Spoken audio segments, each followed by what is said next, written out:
First of all, I love the fact that the relationship between the Purples and you, Jessica, was born on such a different movie, Stealth, this big bombastic action film with you and Jamie Foxx, and from that, this friendship was born that has created this movie.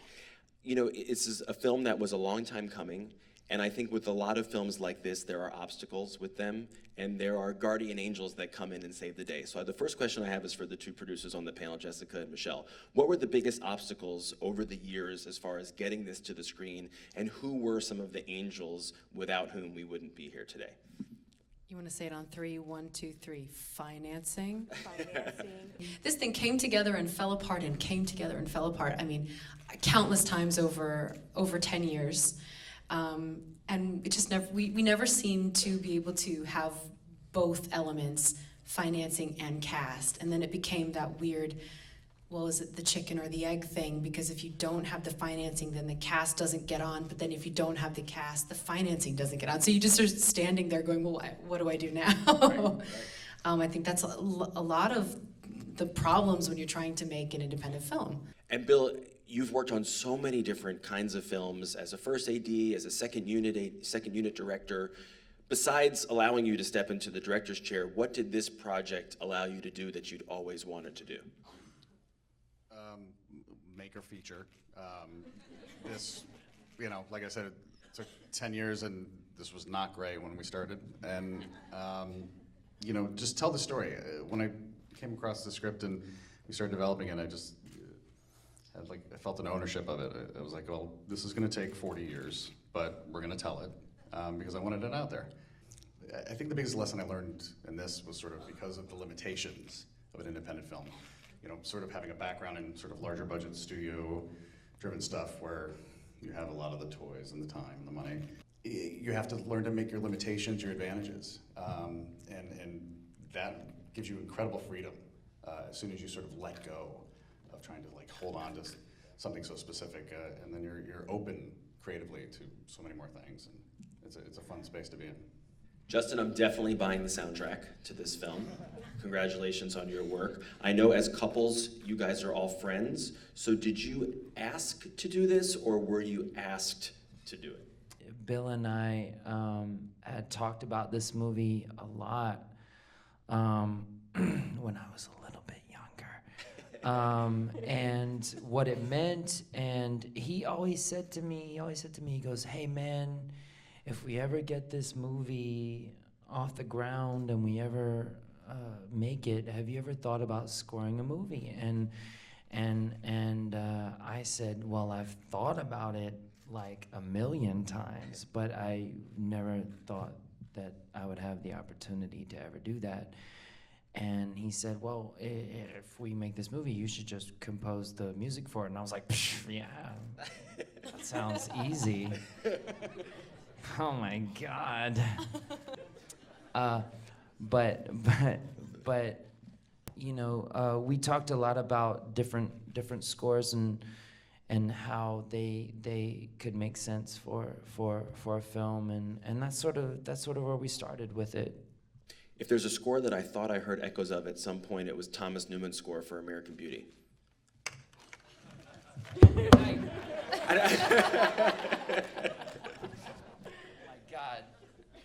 Is that because I'm totally wrong or close? No, it's because I'll take that compliment with me all the way to 2018. Okay, good. Well, that's true. I've found too that just like writing music in general, sometimes your own naivety can be a gift because you ask questions that are outside of the box. And sometimes that's how the greatest songs get written, and sometimes that can be how a moving score can get written. You referenced Thomas Newman earlier, which is like he was the inspiration for the score of this movie, and he's, you know, I mean, the Newman family, it's like weird, like what all they've done for, you know, like Alfred Newman.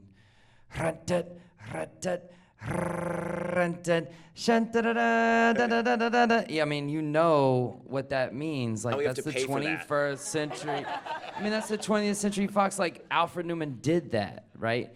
And so then his sons, like, they did all this music, and Randy Newman, and, you know, you can reference Toy Story, and you can reference so many things, but Thomas, for me, is like, you know, what his score for Finding Nemo, his score for American Beauty, his score for Shawshank Redemption, they were all specific inspirations for this movie, because the story that this movie told had pieces of all three of those movies in them, and I'm such a fan of him, and I know Bill is as well. Jessica, one of the things I love about Penny is that this is a woman who really leads with the heart and not with the head. Do you find that you're inspired by her to be that way, or are you that way?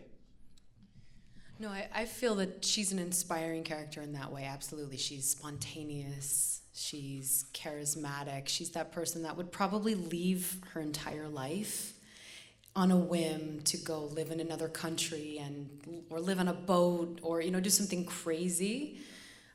I don't think I'm necessarily that person. I would like to be more like that person. But yeah, I think she's a very inspiring character. Michelle, from a production point of view, I was super impressed with all of the water scenes. Obviously, some are digitally enhanced, others I would imagine are not. The fact that you accomplished all of them on such a tight budget is very impressive. What were some of the challenges in getting all of those done? Our biggest challenge was the amount of days we had to shoot. We shot this in 20 days. So with a child and Which a dog. is crazy. I With know a there's child and a there's dog. people in here who know what it's like to make movies, right? And like, I just want to say the fact that these three people got this movie made in the amount of time that they did with the budget they did, it deserves a round of applause. Thank you, Justin. Thank you. Well, since there are people from all around the country that have just seen this movie, we have questions from around the country from a whole bunch of different theaters. So let's take the first question. Hi, Kathy from the Cameo Cinema in St. Helena, California. My question is, how was it shooting on location in New Orleans? New Orleans is an amazing place, not only to work, but to just visit. I mean, I had a very different experience there. Obviously, I was incredibly pregnant, and Mardi Gras was going on. It was like my worst nightmare, to be honest with you. Couldn't get in or out of my hotel from work, couldn't get there, couldn't get back. Everyone was partying. I was not Have a cocktail. partying. It was a slightly brutal experience, but the food is amazing, and the city itself is a character within this film, and I think it's a vibrant, dynamic place with so many different types of communities and cultures, and it's very alive. Hi, this is Suzanne from Civic Theater in Allentown. Maisie Williams was so good in this movie. I was wondering how she came to this production. It was Bill, actually. As soon as we started watching Game of Thrones and we had to cast the role of Billy, he literally looked at me and said, "It's her." I'm gonna just cast anybody so I can find out what's gonna happen in that show. You almost got replaced by Cersei. You gotta know. We previously Still got no spoilers. no spoilers, nothing. But she knows. We had previously had a different actress, an amazing actress, Chloe Grace Moretz, attached to play for many years, and she sort of aged out of the role because it took me too long to get the thing right. And then so we sort of moved on, and we had this sort of hole, and when it came together very quickly, the sort of stars aligned, and it made sense. For some reason, it was just laser specific to me. I said, "That's her." And literally the next day, I was on a Skype with her from London, and she's like, "I loved it. Let's do it." Wow. It happened very quickly. It was the only simple, easy process in this movie was casting Maisie. By the way, how amazing is Maisie in that scene in the hospital?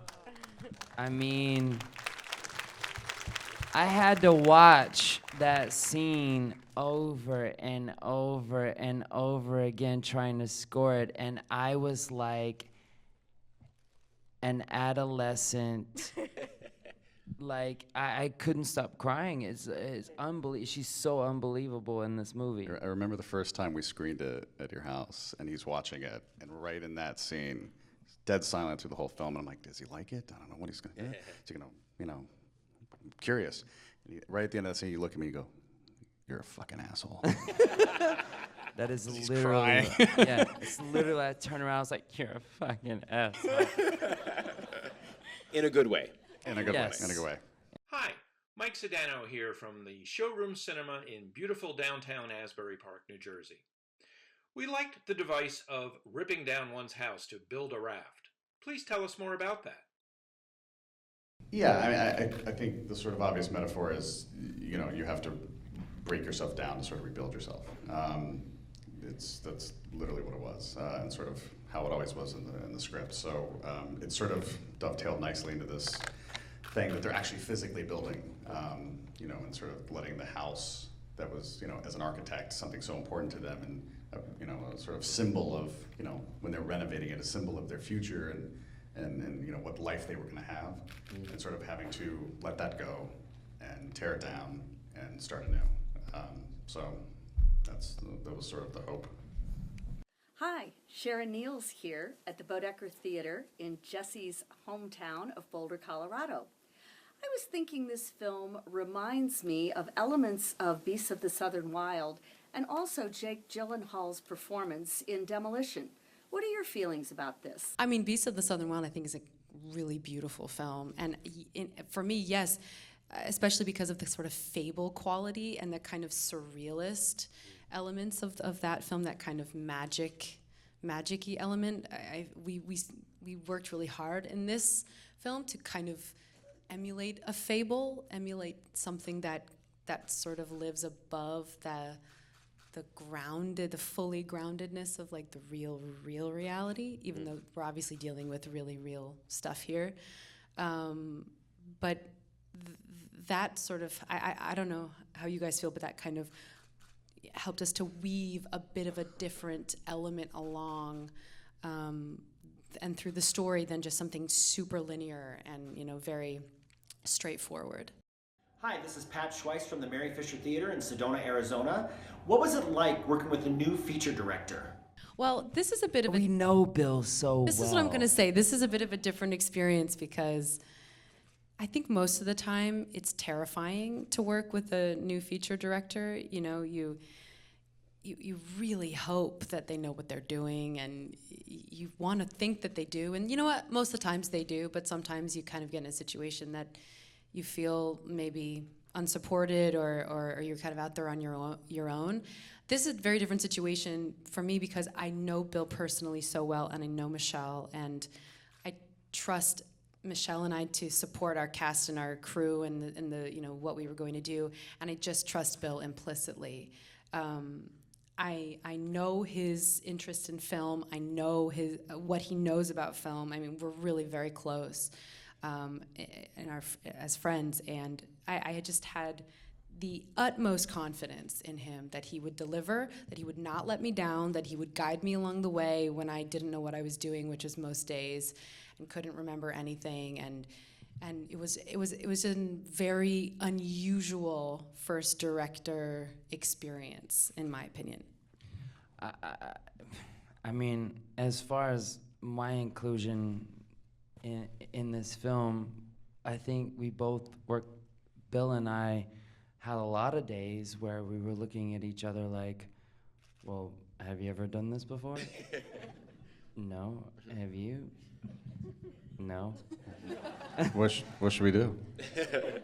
Hi, this is Sue Richardson at the State Theater in Modesto, California, and we are curious why you chose not to mention Katrina, even though there's information about her in the background in the film. So would you talk about that? We're curious. Thanks. It originally, like I said, this took 10 years. This was originally taking place just post-Katrina, which is why it's set in New Orleans. Part of the detritus that was going to be, from the hurricane was going to be fueling all of her materials. took so long, and the city is still, in so many places devastated, but, it's been fairly, cleaned up and gentrified to some extent. We sort of, as just the process of developing it, it just sort of, the mention of it, the references of it sort of went away. We still had the sort of hurricane, thread and metaphor happening, which, was important to us. Through this process, like any film, you end up sort of in the financing of it, chasing, financing. So we looked at shooting this in Savannah and Seattle and, Mexico and just wherever. It's like, well, Utah doesn't have a lot of water, you know what I mean? Like, I can't shoot that at the lake. Anyways, it was important, we ended up actually starting this prep in, a different city, and we were there for a week, and we looked at each other and said, this is wrong, because we sort of knew, at the heart of this, through this process, that New Orleans was such an important it's a city of redemption, and it sort of was so reflective of the story that we're like, we need to shoot it there. It just sort of naturally, and sort of the shrinking of the story, through the script process or the editorial process, the mentioning of it. But originally, Katrina, was sort of directly mentioned.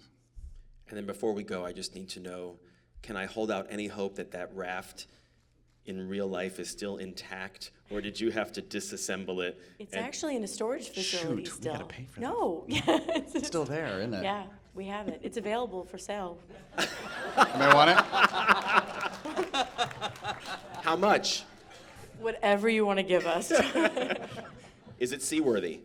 It is. It is. Kinda. There might be a buyer. Define seaworthy. Too complicated. There might be a buyer in one of the 55 movie theaters that have just seen this movie. Guys, congratulations to all of you. Michelle Purple, Bill Purple, Justin Timberlake, and Jessica Biel. And thanks to all of you for being here, and all of you around the country for sticking around and being with us. Have a great night. Thank you so much.